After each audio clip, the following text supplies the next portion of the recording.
A 5% retirement withdrawal rate? Easy as pie, my friends. Easy as pie. I'm telling you right now, in the higher interest rate environment, it just anyway, let's keep looking at this because I'm a big fan of this interest rate environment for sure. So we're gonna look at Diane Sample. All right, she's a single lady, Diane Sample. She's got $1,000,000. She has it all in that USA fixed annuity right here, paying 5.05%. Right, and right now the 10-year Treasury is paying about 4.5. 30-year Treasury is paying about 4.6, 4.7. So you might be saying, how is she getting 5.05% on this fixed annuity? Well, the simple facts are fixed annuities because of surrender charges, and the USA surrender charges 9, 8, 7, 6, 5. In this case, means most people lock up their money. And one of the benefits about 401ks, IRAs, annuities is the surrender charges. It keeps people invested. We don't want money coming back and forth. We want people to be stable in their investments. Ask any money manager. They don't like it back and forth. They don't want to have to adjust for inflows and outflows. They like it stable, if that makes sense, because that means they can buy stuff that they can hold on for the long term. Remember, it's time in the market that matters, all right? That's just fact. So the longer you're in the market, more likely you're going to be successful. And the longer, if you're a money manager, the longer you can tie up your clients' money, the more likely your clients will be successful because they're not bouncing back and forth at the drop of a hat. And so what's happening here is USA is saying we're going to buy, any insurance company, they're going to buy high quality corporate bonds and government bonds as well. And because this in case is a 10-year fixed annuity, they can go out in the yield curve and buy longer maturity bonds, which gives a higher yield. So you can see right here is the Vanguard ETFs.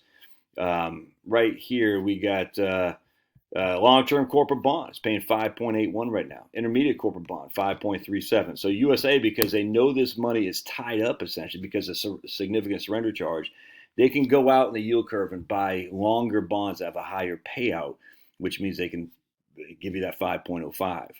That you really can't get on your own in one product. And you could buy, well, I don't know, you could buy a $100,000 bond. I don't know how to do that. But anyway, generally speaking, that's the nice thing about the annuities is that they're going out and doing that stuff for you. You can do the same thing in a corporate bond fund, but the corporate bond fund does have downside risk. That's called the standard deviation. Annuities have no downside risk.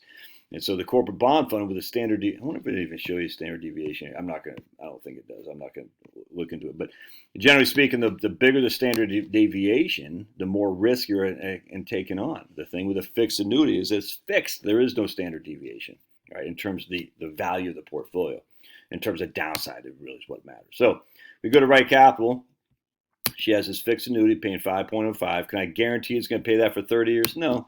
I think we're at an equilibrium with interest rates, though. This makes sense to me. 5.5% intermediate to long-term bonds, that seems to be a good price point. So in 10 years, will the annuity pay 2% as opposed to 5%? I don't know. This is a 10-year fixed annuity, and year 11, you can do whatever you want with it. You're at a surrender charge. Theoretically, it could go down as low as 2. I highly suspect that won't happen. Theoretically, it go as high, whatever. We had 15 and a quarter in 1982 on 30-year bonds. So theoretically, it could go to 15 and a quarter. I don't think that's going to happen. I think we're right smack dab where we need to be. Anyway, so let's keep going here. We're just going to assume that she's going to get 5% a year with a fixed annuity or fixed CD. I don't care. CDs don't really go out 10 years like annuities do. All right, so, and then we're going to say, okay, can she make this work? Let's go to retirement. And we're going to say, yeah, she's taking $55,000 a year out. You'll see right here, cash flows. So she's drawing $4,000 a month, so $48,000 a year, but she's got to pay tax on her withdrawals. So her total expenditures is 5.2%. All right, she's taking $48,000 to smoke dope with. She's got to pay tax on the distribution, so it's going to cost her another $4,000. So she's taking 5.2% from her portfolio. And you can see this lasts until, well, let's go down to accounts. This lasts until she is right there, 90 years old. She's 90 years old. She still has money left. All right. Now, does she last until she's 95 years old? Well, the answer is no. So it's a 25-year maturity before she dies. Can it go for 30 years? And the answer is, watch, it'll go down to 0, I think, in year 92. So basically, year 27 is when she runs out of money here. Check this out. Let's go to cash flows. We're going to go to summary. And we're going to go to accounts. So here, 90 right there. Year 94, she basically runs out of money. So she's 29 years into retirement. Now, a lot of people say, yeah, but Josh, you got to run 30-year retirements. Well, let's take a look at this screen right here. How much longer do you have to live? So here she is, what we say, 65, and the red is for the women, the blue is for the men. So she's 65. Her life expectancy is about 82 years old. All right. Well, that's for a man. For a woman, it's about eight. I can't remember. That's about 82, I guess. Yeah, right. But for a man, maybe 83. For life expectancy, average life expectancy for a 65-year-old lady is 83, 82, 83. That's not even 20 years. That's 18 years of retirement. So we're giving her 25 years, and she's not running out of money. If we give her 30 years, she ran out of money in year 94. That's 29 years. I mean, it's just here you are at age 60. Your life expectancy for a man is, right there, 20 years at your 80, and for a woman, it's about 82. So the idea that we're all going to have these 30-year life expectancies just isn't there. There's no evidence to prove that. Now, could you be the exception to the rule? Absolutely. I talk to people all the time who are the exception to the rule. What I'm saying that in this case, though, you're sitting there thinking, how is your physical health? How is your lifestyle? How is your parents, your grandparents? Are you really going to be around for 30 years? If you're 65 years old and you're freaking, you're heavy, you're just stressed out, you got diabetes, you're just like, man, you don't know which way it's coming or going. You're sick of commuting down to Buckhead, never mind downtown Atlanta. You're like, it's because of risk there. Like, I don't know if I can do this, man. But you're like, oh, but my 30-year projection is I'm going to run out of money in year 94. And you're not going to run out of money because you still have Social Security, which you're not even including here. I'm just saying your portfolio. With a fixed annuity, you're guaranteed to get 5%. So here, she's got to pay taxes on that. Let me show you how the taxes work here, because I think you'll find this interesting. All right, so on a fixed annuity, she has to pay tax on the amount on the interest she pulls out. So basically, what's happening here? We're going to go to accounts, and we're going to show you she is pulling withdrawal from accounts. She's pulling $52,000 out from her account. Why? Because she's got to cover her $48,000 a month day-to-day, $4,000 a month day-to-day living expenses plus the tax she has to pay. So if we go over here to tax, actually, I want to show you something before I do that. Let's go back to retirement. If we go to retirement, we're going to go to cash flows, and we're going to go to summary, invested assets. So what's happening is she's making $50,500 a year on that 5.05%, and she's pulling the entirety of that out of her portfolio, plus a little bit of principal too. All right. So you can see her ending balance is $998,000 at the end of the first year, $994 at the end of the second. At the end of 10, it's $894, something like that. So then we go to 1040. You can see right here, go to details. You can see it has a $50,500 that she made as interest on her annuity, but she has to take it out because the thing with annuities, any distribution is always LIFO. Your interest always comes out before your principal. All right. So her principal in this case, because it's a non-IRA account, is tax-free. So any interest she gets is taxable as ordinary income. So in this case, the first year she made $50,500. She pulled the whole thing out because she actually ended up pulling $52,500 basically. She has to pay tax on that $50,500. She gets $17,000 standard deduction because she's over the age of 65. So her taxable income is $33,500. So she is paying essentially 3,700 taxes, 3,782 divided by basically 52,500. Her effective tax rate is 7%, man. I'm sorry, that's just not, you can't shoot that. Don't look at that. There's her effective tax rate, 7.5%. I think I have her living in Colorado. I can't remember, but it doesn't matter. But anyway, you can see down here her effective tax rate goes to 0 at 87. Why? Because she's going to be so old at that stage. And she's basically she's not making that much interest anymore. She's just living off the principal. So we go to cash flows, and we're going to live off the principal. You can see right here, her interest at 87 is now $7,000.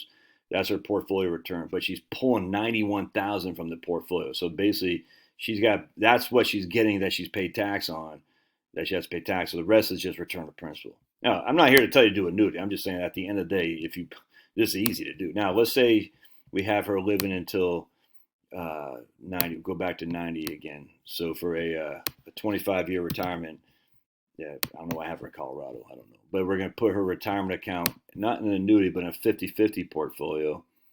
So remember, we had a 100% probability of success before, and now we're just going to exclude this guy right here, and we're going to put her in a 50-50 portfolio, which I believe was this guy right here. Yeah. And we're going to include that. So let's just see the difference there. Can this last guaranteed because that was 100%. Can this last for 25 years? I actually don't think it can, but let's double check here. Let's take a look here. I think it's like 61% rate of probability of success. So a 5% rate of, and I'll show you what I'm giving her here. On the balanced portfolio, I'm giving her 5.2 with an 8.8 standard deviation. So even though she has a higher rate of return than that 5.05, because she has a standard deviation, it means she's less probable to succeed, if that makes sense. 61% chance. Now, if we make her live till 90, it's going to drop significantly. I don't know what's going to drop to. Let's just hit boink. The boinky boink, it'll drop to 32, something like that. Yeah, 37%. All right. So again, the idea that we actually know what we can do. We can also put her in a higher, more aggressive portfolio, where she makes more money. We'll put her in a growth portfolio, has a higher return with higher standard deviations as well. I think it's going to be low, 42%. Yeah. So not a huge issue, not a big change there in 90. Right there at 90. I don't know what's going to be 72, 60. So even that's 61%. So again, the idea that people in that growth portfolio had a 5.5% rate of return, I think I was giving her 5.5 on the growth. Let's see, 5.5 with 11.7% standard deviation. So the issue just is, like always, what is you're trying to accomplish? Are you trying to accomplish the idea that you can retire safely? All right, then the fixed annuity looks quite good to me. If the idea is you want to retire somewhat safe, but knowing there's volatility, then a portfolio with a growth opportunity looks good to me. There's nothing wrong that says you can't split the difference, do both though. This idea that 30 years of retirement, no one can make it. And dude, come on. I mean, I'm not even using the guardrails here, by the way. I'm just saying $48,000 a year adjusted for inflation. I got it stopping at 75. It goes down by 10%. And at 85, it goes down by 10%. So it's $4,000 a month, $48,000 a year adjusted for inflation each and every year until you're 75. Then it drops by 10%. Then again, another drop by 10% to 85, and you're fine with no guardrails or anything. It just depends on what you're trying to do in a retirement. Just don't let these naysayers scare you. Say, I can't retire. This is impossible. I'm going to live till I'm 120. Trump's going to do something to Obama. Come on, man. Come on. We're getting good rates of return on fixed products, which means the risk is lessened for you as long as you take advantage of it. And again, that doesn't mean you have to be mutually exclusive. Just because you have an annuity doesn't mean you can't have this over here. It just means at the end of the day, they're a good product to look at, man.